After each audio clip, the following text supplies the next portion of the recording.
Welcome. My name is Ronald Gardner. I'm with the Oregon Department of Education. We also want to acknowledge Casey Andrew, who is here with the Higher Education Coordinating Commission. We're going to run through this conversation specifically around what is expected for element number 4 of the program of study, whether you're in the statewide program of study or not. This expectation rings true regardless of. The long-term goal of the statewide program of study is that all the programs are going to be synced in the state to the renewal date of June 2027. So the deadline for submission is going to be June 30, 2023, and then we have a 4-year window where all the programs are active. If you're watching this video after the fact, meaning it is 2025, and you are submitting your program of study, you want to know what's expected for the statewide program of study or any program of study within the natural resource forestry umbrella, you are going to be synced up until 2027. There's 5 webinars. This is webinar number 4, and each webinar kind of deals with each of the different elements within the program of study. The next webinar, which is coming up here in a month, is going to focus in on both the professional development and the expectations around the diversity, the equity, the inclusion, which is of a high priority. Here is the program of study consists of, and I'm going to do a quick walkthrough to what we covered prior. Our first webinar was exclusively about this document. If you don't have this document and you're getting ready to load into the program update, meaning you're working with your regional coordinator to do the program renewal, reach out to me. This has been emailed multiple times. It's also posted on the ODE website. So reach out, get this document, and use it. You will not upload this, but you will use it as to see where your courses match up. And then you will load a matrix similar to this within the program update. The timeline of what we're dealing with today, May 9th, we're addressing the student support service piece. And in that, the next webinar is going to be June 6th, less than a month. Here is the ODE link. I know we've already done webinar 3, and it's not posted on the website currently.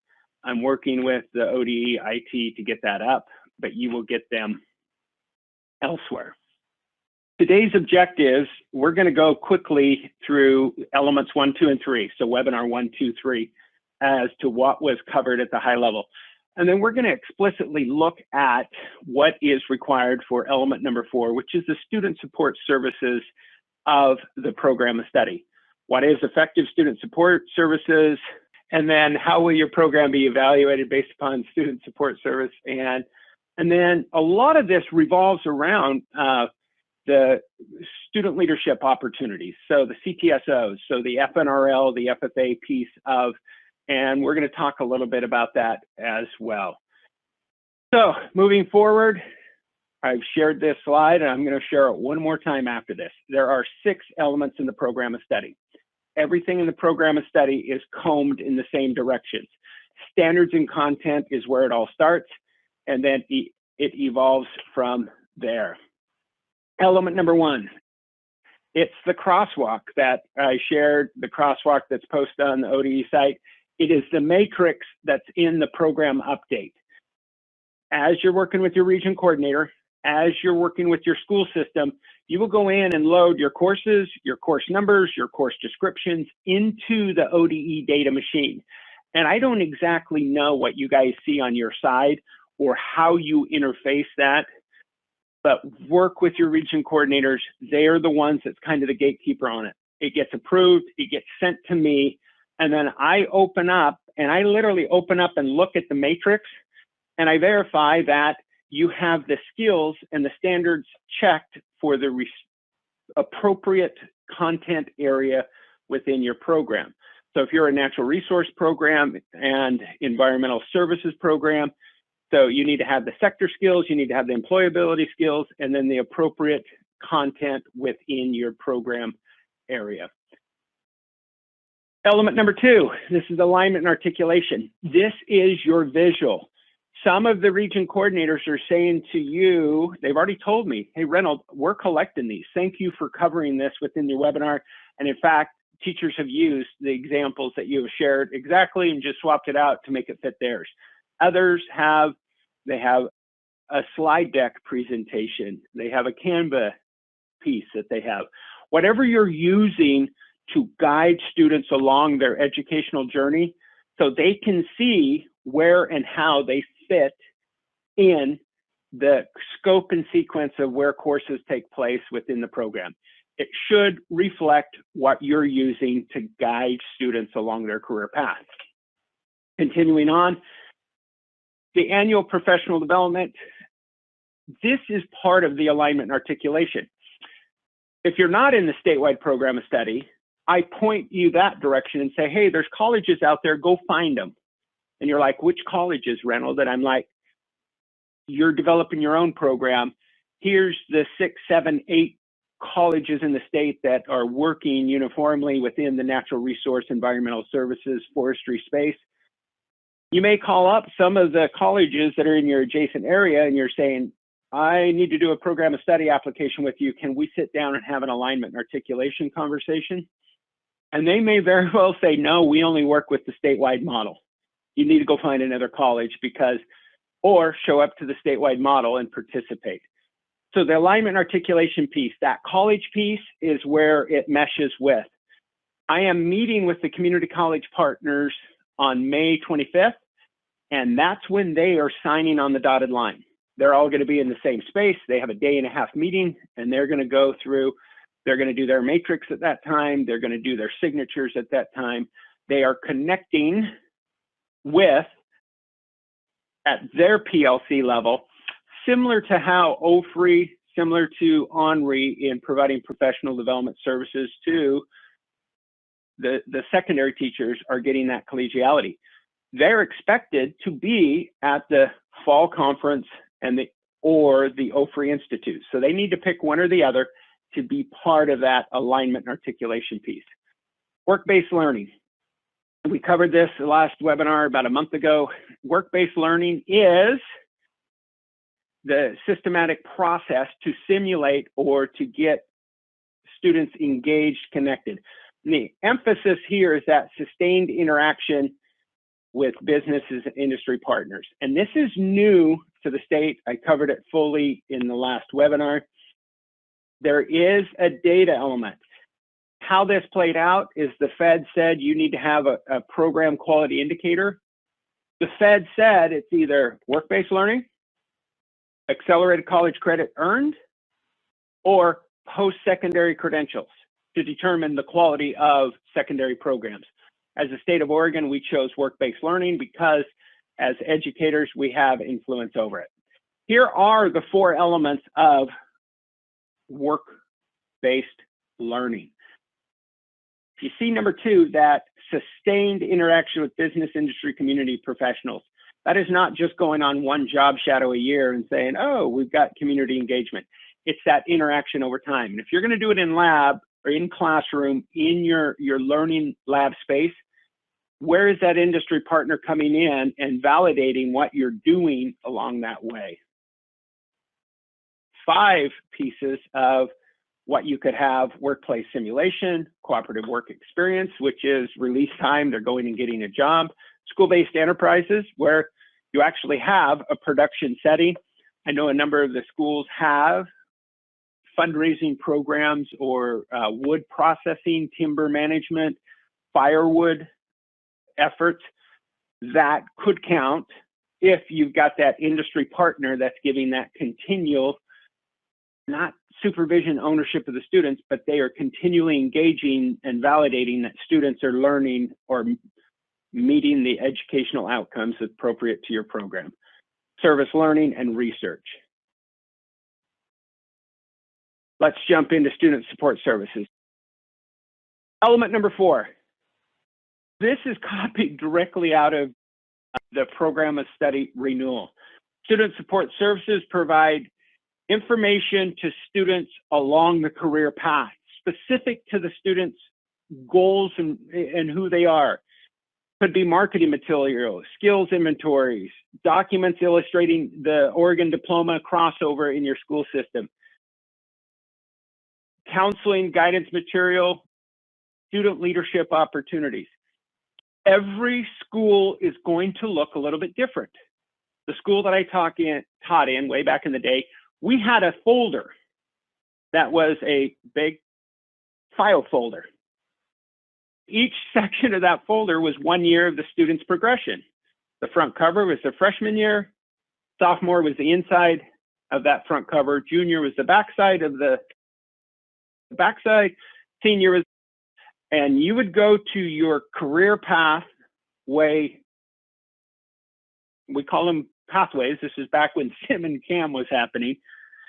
I would have 20 students that would come in, and we would meet literally weekly, and we would go through and update that folder over time. And they were expected to have career learning exposures. They were expected to do a job shadow, a senior project, all of that. If I was in your shoes, I would literally submit that, and then the student leadership pieces that were natural and normal within my program. In it, you will submit what your school does. At the current time, the data system is not going to allow you to actually submit something. I think next year, which you guys will be past the approval date, next year's renewals, they will submit a PDF of what documents and artifacts are used within students' reinforcement. Your region coordinator may say, give me what you have. Give it to me. I want to keep it as a region coordinator. We're going to keep it on file here at the ESD or the college or wherever they're housed. If that is the case, you work with your regional coordinator to do what is meant to do. This is what Student Support Services is. It's your individual, unique, but what is effective student support services? The future natural resource leaders could be part of that. The career development events, the industry recognized credentials. There is a committee that's working on a state FNRL degree. As students are progressing along their career path, they're meeting these benchmarks in career development events, in the industry recognized credentials, in the state FNRL degree as that comes about. And that's documenting the wraparound services that are giving students introduction to that career path. You're advising student guides. What are you using? What do students get to show them along their way? The roadmap kind of fits in here. Hey, here's the courses you can take over your freshman through senior experience. College and career counseling, college interest surveys, resumes, goals, reflection, other pieces. Work-based learning fits into this. How is the student establishing goals, experiencing those goals, and making choices to their next step? Senior project, career fairs, career information system, the possibilities unlimited. Have I denied a program based upon their student support services in the program renewal? Yes, because I didn't submit anything. But if they say we have a comprehensive counseling program that includes a guide period where they meet every other week with, and here are the artifacts that are used in that. Additionally, in the CTE programming, we utilize the FNRL programming for students to get their individualized skills that they want to work on for that career path. Approved. It is literally that simple. How will programs be evaluated on this? You have 3 boxes, or there's more than 3, but you have boxes inside the program update. You have 4,000 characters that you will fill in the comment section about what you do for student support services. Ideally, you would upload to say, here's our career folder. And then in the comment box, you would say, see the attached career guidance folder that's used by our school system. This is how I'm going to evaluate you. What is your narrative? If you have 3 elements that you use for student support services, simply say, we utilize 3 elements: a career folder that every student in the high school does, an individual career path where they select 2 career development events within the FNRL to pursue. And then the third element is they do a senior project specific to their career path. There's your student support services. Now, yes, there's wraparound services more than just saying bang, bang, bang, those 3, but you're showing that our district has a concerted path to get them into their career choice and direction. I know a number of you are going to lean heavily upon the student leadership organizations. Every program of studies expected to provide student leadership opportunities, whether or not you do the FNRL or FFA, and you could be either one with a natural resource forestry program of study, or you could do a locally developed. Now, the bar for locally developed is the same as it is for FNRL, FFA.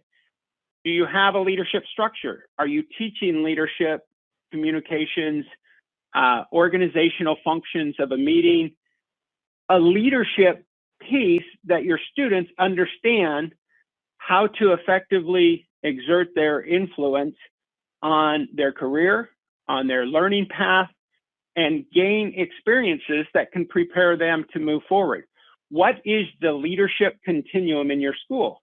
And if you say, oh, we have a set of constitutionally based FNRL officers, and we attend the leadership training provided by Rex Lowther, we attend the state FNRL convention, and we have local meetings, and the meetings occur during lunchtime.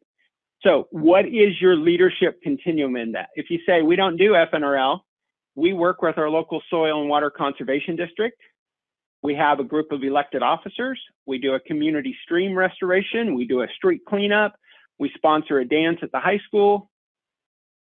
And I'd say, okay, you've got those elements. Are you reinforcing that within? The student leadership opportunities are integral, meaning it's part of your curriculum.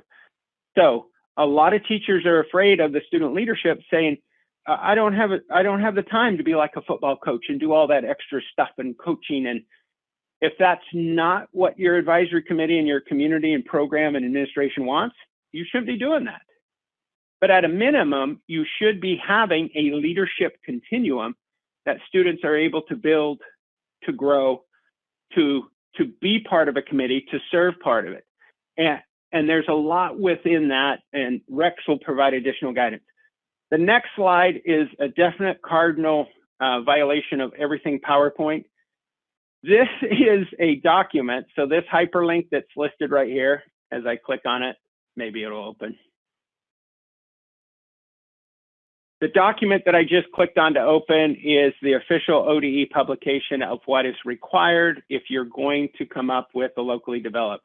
And that is this guy right here. And in that, this next slide that I'm going to share with you is copy and paste of this. And I do apologize, but I wanted to have it part of the documentation.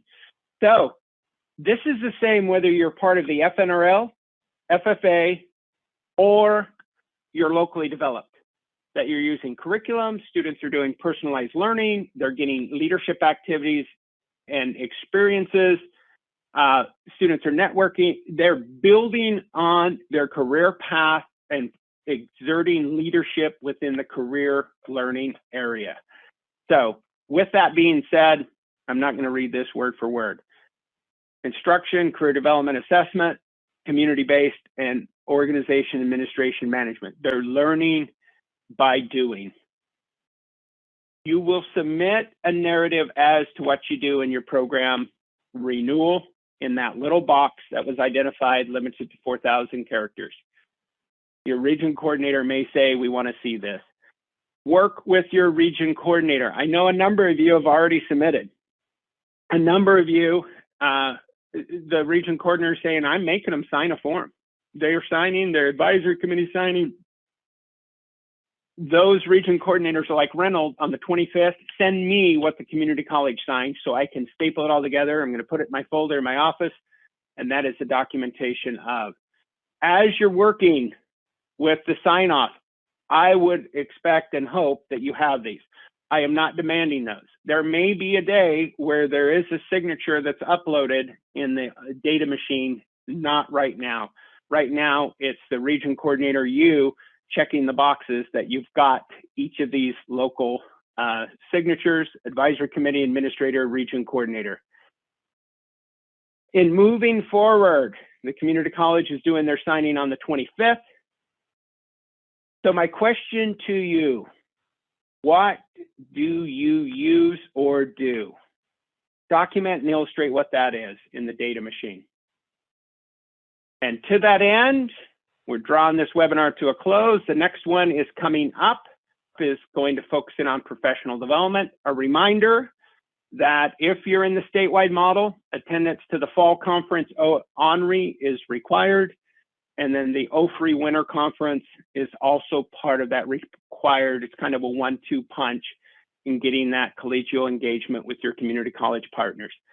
Question I do have is what schools are missing, whether it's colleges or high schools that are part of it. We're growing. I think right now we're at 42 programs. I've got 2 or 3 more in the hopper that are getting ready to emerge onto the scene that want to be part of the natural resource forestry program of study programming. Some of the programs are natural resource based, outdoor recreation based, conservation based, environmental science based. In that, there's space within the natural resources and resource utilization, resource management, resource conservation. That is part of all that. So in that, who is missing? And we can have that conversation moving forward. And thank you for your leadership. I've said this before, you guys really do make my job easy due to the frequency of the contact you have with me and or the relationships that I have with a number of you. When I reach out, I get responses to my questions to the teachers. The other content specialists, not exactly so. But within that, they look to me and say, Reynolds, how do you do what you do? How are you able to get the teachers to do what you ask them to do? And I'm like, I've got awesome teachers. We've got awesome leaders within that teacher group, the ONRI group, and we just keep doing it. So please ask your questions. Reach out to Reynolds when in doubt, or reach out to some of the leaders within ONRI or REX because we're here to be a support, and we're only as strong as the program next to us. And if we've got programs that are struggling because they're not getting the supports that are needed, it's easy for that administration to say, oh, you're such a unique unicorn type program. We really don't need that around here. Questions you have? Laura, I see your hands up. Yes, about Feel free to ask. Thank you. For the professional development in the fall, we have a team of 6, and I've been looking at a budget. We don't have a budget to pay for subs or or hotels, depending on where it's at. Is there a budget that we could get? And our ESD is slimmer in their budget too. So I was wondering, can we? So there's 2 layers. Yeah. There's 2 layers to this. Work with your region coordinator. There's investments that are required. 15% of the entire Perkins grant has to be done to PD. This is required PD. So in it, you may say, we don't want to spend our Perkins money on professional development, and that is a decision internally. But if you're wanting to be in the statewide block, you are expected. Now, the question is, do all 6 of you need to be there? My response is yes, you're all part of, you're carrying the weight. Pathway monies can be pulled in, high school success monies can be pulled in, SIA monies could be pulled in, because it's professional development particular too. I know the ONRI group is having a conversation about the timing of fall conference because there's a number of districts that are saying, and actually, Laura, I thought you were going to say, our district says fall conference doesn't happen because we've brought in an expert from Philadelphia who's going to address fill in the blank topic that the school district's going to prioritize. Nobody's getting out and going to their statewide or collegial professional development. As those cases happen, and they happen, okay, so that school's absent. But if it's that way every year, then the question is, are you part of the statewide model structure. So feedback back to you. Reach out to Bill and say, hey, Bill, professional development, Reynolds told me to bug you. And then Bill's going to say, oh, yeah. At least I hope he says, oh, yeah. Yeah, we have, we'll have like 15 programs. So our professional development amount is supporting some other programs as well. So that's kind of our thing since we have other programs. Okay. So within that SIA, student investment account, as well as high school success could also be utilized. So I know they've already submitted that integrated guidance budget, but reach back to that. I guess 15 programs is a good curse to have to provide opportunities to the students within your district. Other questions? Oh, thank you, Lori, for providing information on the chat. So within that, and Lori, do you mind if I post this into a slide? So I was going to say too, we're talking about having students available on that day also that Rex and Peter, I think, are going to train for FNRL leadership for people that are FNRL. So awesome. So essentially bring your FNRL chapter officers to where they can get enhanced leadership training specific to what does it mean to be a student leader, motivational speak. That's awesome. Yeah, so that they can do their thing with some adults while we do our thing. Perfect. So a little bit about Free Fall Conference 2023. So appreciate your families, appreciate one another, be kind. And that is her moniker. The school district made like 3,000 t-shirts and gave them to all their students and parents. And it says, you can be anything you want in this world. And then her tagline or hashtag was be kind. So if you want to be anything you want, just be kind. So be kind. Thank you. Go and do good work.